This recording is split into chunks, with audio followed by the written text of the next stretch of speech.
Con el gusto de tener el día de hoy a Ariel Basteiro, embajador de la República de la Argentina, estar teniendo un momento agradable de discusión de varios temas, de la vida, del boliviano allá en el mundo y sobre todo de un hombre luchador que ha visto muchos caminos, pero sobre todo ha entendido que la política es un día a día que se va teniendo. Y en ese sentido, señor embajador, nos metemos al tema del debate del día. ¿De qué manera los bloques económicos, de qué manera estos ataques económicos que estamos viviendo hoy en día de esas grandes potencias a nivel de grupos de poder, a nivel de ejes económicos que han marcado la economía del mundo entero, están dañando sobre todo las políticas gubernamentales o direccionando de alguna forma los cambios que están queriendo hacer nuestros presidentes? ¿Cómo influye esos ataques económicos hoy en día y de qué manera concreta se puede hoy percibir eso? Sí, influyen, digamos, dañándonos, tratando de desperfilar, esmerilar, debilitar a nuestros gobiernos. Somos un continente en disputa. Hemos avanzado lo que nunca se avanzó en 200 años, en 500 años de historia. Por primera vez nuestros presidentes, nuestros países tienen la posibilidad de generar organismos como UNASUR, como CELAC, como Mercosur, que tengan una visión autónoma, independiente, soberana de qué es lo que hay que hacer para el bien de nuestros países. Estos países siempre fueron gobernados por los establishment. Estos países siempre fueron el lugar de donde se sacaron las riquezas para sostener en un momento las monarquías europeas, posteriormente las revoluciones industriales y fundamentalmente después el fortalecimiento del capitalismo, con lo cual estaban acostumbrados a hacer de nuestros países lo que ellos quisieran. Por suerte, a partir de la aparición de Chávez allá por el 95, 96, contando la siempre presencia como un faro en la noche de Cuba, ¿no? Para marcar la dignidad y que se podía ser autónomo, independiente, por más que uno fuese más chico, más débil. Pero a partir de la aparición de Chávez se da en Latinoamérica un proceso donde aparecen presidentes que se parecen a sus pueblos, que actúan en consecuencia de ellos, que comienzan a plantear las políticas alternativas a los que nos decía el Fondo Monetario y el Banco Mundial, y que él nos empieza a ir bien llevando esas políticas. Y ahí apareció Lula y apareció Néstor y posteriormente apareció Evo y Mujica y el Frente Amplio antes en Uruguay y Correa, y se sigue fortaleciendo día a día Centroamérica con gobiernos que comienzan a también tomar la reseña histórica de esa América que está tratando de volver a la patria grande. Y creo que eso es lo que le molesta a esos grupos del poder. A Estados Unidos, que se quede fuera de la CELAC, que tenga que ver por televisión el debate de nuestros presidentes hablando de cómo fortalecer y defender las democracias, le debe ser algo realmente molesto. Que el Banco Mundial y el Fondo Monetario Internacional no puedan venir a aplicar las recetas que históricamente aplicaban en nuestro país, le debe ser complicado, no les debe gustar. Que nuestros presidentes en cada uno de los países tomen la decisión en función del interés de su pueblo, en vez de lo que le convenga a otros pueblos de otros continentes, también debe ser para esos gobernantes de aquellos otros pueblos molesto. Y entonces comienzan las operaciones políticas, mediáticas de todo tipo. En algún momento utilizaban las Fuerzas Armadas para hacer golpes de Estado. En mi país, en el día de ayer, se recordaron 38 años del golpe militar de 1976.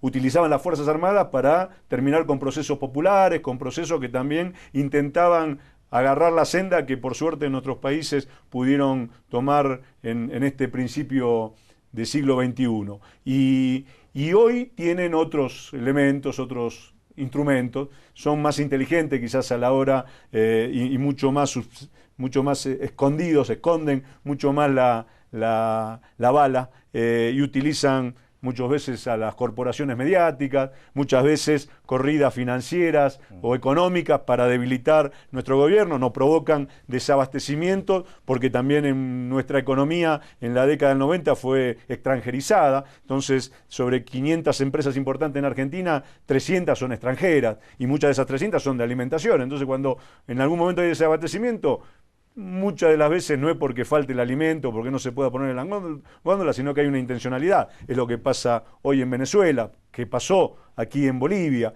Y entonces creo que pese a toda esa batería de medidas que toman para arruinar nuestras democracias y para frenar los procesos de cambios que se han dado en nuestros países, hay un pueblo que está muy consciente de eso, que sabe a dónde quiere ir, que sabe a dónde no quiere volver, y entonces esa es la mejor garantía para que nuestro gobierno, pese a que tengan muchas contras, sigan generando renovación de sus presidentes. Yo estoy convencido, por más que cualquier ciudadano medio de Bolivia tome los diarios que reflejan las informaciones de las corporaciones mediáticas de nuestro país, del diario Clarín específicamente, o de La Nación, estoy convencido que el próximo gobierno sigue siendo del mismo signo político del que hoy conduce la Argentina, los destinos de Argentina, sigue siendo parte del kirchnerismo. No sé si será Cristina, pero sí seguramente alguien designado por ella. Y entonces eso es lo que a ellos les molesta particularmente, y es una lucha que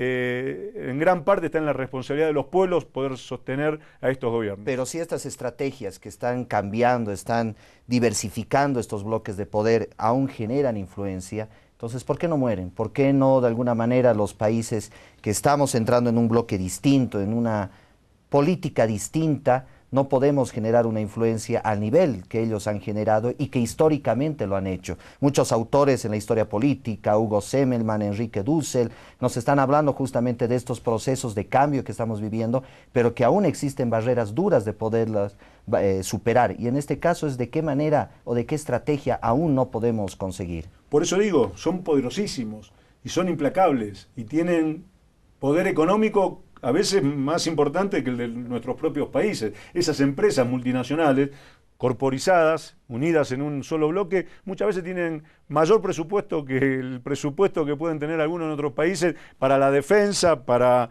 políticas sociales, para desarrollo productivos. Tienen mayor capacidad a veces de operar que los propios países. Pero ahí hay un poder que ellos no tienen, que es el de la gente, que es el del pueblo. Si el pueblo no se quiere dejar gobernar por otras políticas que no sean las que eligen cada 4 años, cada 5 años, según los países, o que dirige un presidente como Evo, como Cristina, como Correa, como Maduro, como cada uno de los presidentes que tenemos en la región, si los pueblos le ponen la confianza a esos presidentes, si esos pueblos están dispuestos a defenderlo, cada uno de esos procesos, por más que esos poderes económicos quieran influir, no lo van a poder hacer. O van a seguir gastando plata, van a seguir gastando dinero, dólares, en financiar procesos de desestabilización. El presupuesto del Departamento de Estado para estos fines ha hecho durante muchos años o en muchos hechos de la historia generar golpe de Estado, el de Chile del 71 y no yéndonos tan atrás, Paraguay ahora, Honduras, y lo que están jugando hoy, particularmente en Venezuela. Si esos presupuestos son muy grandes, son muy poderosos, lo que lo frena es la unidad de los pueblos. Y no tan solo ya del pueblo venezolano en el caso de Venezuela, que hoy es el país más atacado de los de la región, sino de la unidad de los pueblos de Latinoamérica hacia el pueblo de Venezuela, de la unidad de nuestros presidentes al presidente de Venezuela. Por eso es importante que en el día de mañana, en esta semana, la semana pasada, se reunieran los cancilleres de UNASUR, se reúnan los presidentes cada tanto para marcar la cancha, para decir, miren, acá no entran. Durante muchos otros periodos, y vos lo conocés y lo sabés porque sos un estudioso de lo que pasó en los últimos años en otro país, no desentendíamos de la suerte que corriera la Argentina cuando vino el golpe militar en Argentina, o lo que pasaba en Bolivia, era que la realidad nuestra terminaba en la frontera. Y por suerte esa perspectiva cambió profundamente y todos sabemos que la suerte de Argentina está atada a lo que pasa en Bolivia, y lo que pasa en Bolivia está atado a lo que pasa en Venezuela, y lo que pasa en Venezuela está atado a lo que pasa en Brasil. Somos parte de un bloque y creo que por eso nos tenemos que defender como bloque. Y tal vez ellos en su momento lo que hicieron a nivel estratégico es romper barreras. Y al romper barreras es que han diseminado por todo el mundo entero, no solo en el caso de Latinoamérica, ese poder económico y esa influencia económica. Tal vez nosotros podemos ir por ese camino, ¿no? El tener un sentido que nos une, que es el sentido de la solidaridad, y que determinados presidentes y nuestros pueblos lo han encaminado como una política de Estado, podría ser ahí un eje en común, fortalecer UNASUR y fortalecer obviamente todos los mecanismos hoy en día de integración, los proyectos de integración que tenemos, sería vital para poder encontrar obviamente una lucha contra estos bloques de poder. Pero nuevamente vuelvo a lo mismo, señor embajador, ¿qué nos vuelve a atar? ¿Qué nos vuelve a atar más allá evidentemente de estos procesos donde el pueblo genera un factor fundamental? Tal vez el conseguir aliados estratégicos en el mundo podría ser otra estrategia. Lo que pasa es que el mundo bipolar que conocimos hasta la década del 90 se modificó y salvo el BRIC, que son las potencias emergentes, los grandes países que tienen un mercado propio que les permite por sí mismo quizás darse respuestas internas, a todos los demás nos toca y nos tiene que preocupar el hecho de la integración, de la unidad de nuestras historias y fundamentalmente de nuestro futuro. Yo estoy convencido que la lucha está ganada. No van a poder lograr torcer o modificar lo que los propios pueblos de Latinoamérica se dieron como objetivo de llevar adelante. El desarrollo social, que nuestros países crezcan en condiciones de vida, que crezca sus economías, que crezca y que defiendan sus recursos naturales. Somos el continente que puede llegar Argentina sola puede alimentar a 400 millones de habitantes del mundo. Latinoamérica en su conjunto está en condiciones de alimentar al mundo por completo. Somos los únicos que tenemos reservas de agua en cantidad, que tenemos fuentes energéticas como ninguna otra región en el mundo. A partir de defender eso y de ser soberanos en esa defensa, el futuro está en nuestros países, en Latinoamérica. Por eso que los procesos políticos y las hegemonías de potencias se van cambiando en el tiempo. Y yo creo que esa potencia hegemónica que hoy trata de ser gendarme del mundo, como son los Estados Unidos, comienza a opacar su propia historia, ¿no? Tal vez lo peor es ser ciego de la misma historia y no darse cuenta de los procesos de cambio que estamos viviendo. Y el otro tema fundamental es no dejarse engañar. No dejarse engañar por las operaciones mediáticas, por las informaciones que muchas veces vienen cambiadas, que vienen modificadas, tergiversadas, que hacen que nos digan o nos quieran hacer creer que las cosas no son como son. Y eso creo que es un hecho donde también es conciencia de los gobernantes, de los partidos políticos y fundamentalmente de la gente también. Tal vez lo podríamos sintetizar, señor embajador, en lo que Simón Bolívar en 1783 a 1830 nos dijo: la esclavitud es la hija de las tinieblas, un pueblo ignorante es un instrumento ciego de su propia destrucción. Volvemos en unos minutos para seguir compartiendo con Ariel Basteiro, embajador de la República de la Argentina.